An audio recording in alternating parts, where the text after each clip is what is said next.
Salam alaikum wa rahmatullahi, mes frères et sœurs en islam.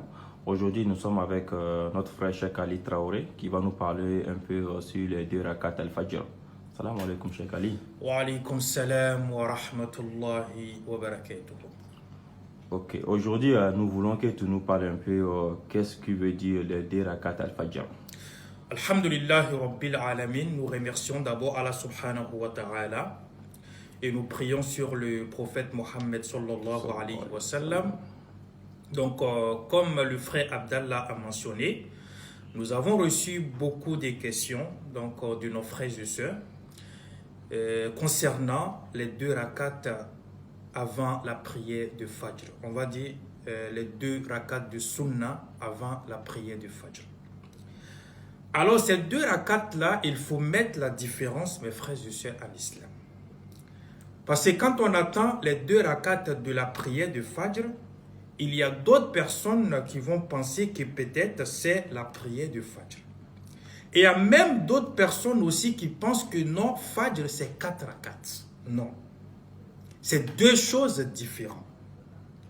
Les deux rakats de la Sunna de Fajr, c'est tout simplement deux unités de rakat que nous faisons avant de faire la prière du Fajr. Avant de faire la prière du Fajr. Et après ça, maintenant, on fait deux unités de rakat maintenant pour la prière du Fajr qui est obligatoire. Voilà la différence entre les deux. Qu'Allah subhanahu wa ta'ala nous donne la bonne compréhension. Merci beaucoup, mon frère. Et la deuxième question est que est-ce que tu peux nous parler de l'importance des deux rakats al-Fajr? Alhamdulillah, l'importance des deux rakats avant la prière du Fajr, vraiment, on ne peut pas expliquer. Tellement que c'est énorme, mes frères et sœurs en islam. Allahu Akbar. Mon frère Abdallah, c'est tellement énorme. Wallahi. Les deux rakats. Avant la prière de Fajr, pour comprendre cela, on va dans le hadith de notre mère Aïcha, la mère des croyants.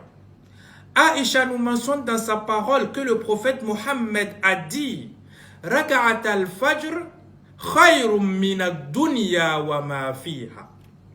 Wallahi.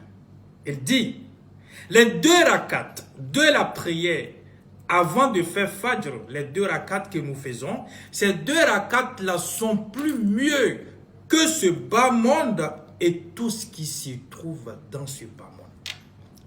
Allah, Allahu Akbar. Ça veut dire tout ce que vous voyez dans ce bas monde, une personne qui fait ces deux rakats-là, la personne est plus mieux. La personne a tellement de mérite qu'on ne peut même pas calculer. Il est plus mieux que tout ce qui se trouve dans ce bas monde. Qu'Allah subhanahu wa ta'ala nous aide à être parmi des personnes qui font ces deux rakats-là. Et le prophète Mohammed sallallahu alayhi wa sallam dit une personne qui a l'habitude de faire ces deux rakats-là, tu es parmi les élus d'Allah subhanahu wa ta'ala, des personnes que Allah aime le plus, et tu auras aussi le paradis.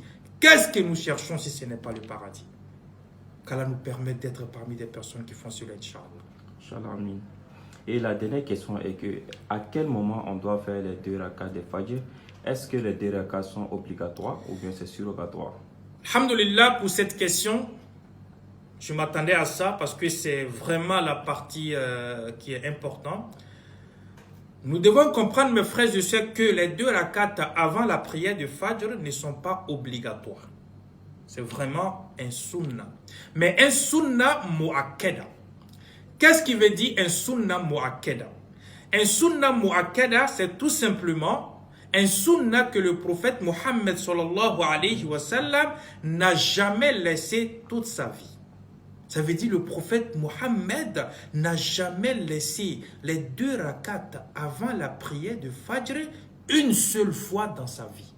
Dans la parole de Aïcha, nous comprenons cela. Aïcha dit que elle n'a jamais vu le prophète Mohammed, wallahi, donner de l'importance à quelque chose plus que les deux rakats avant la prière de Fajr. Allahu Akbar.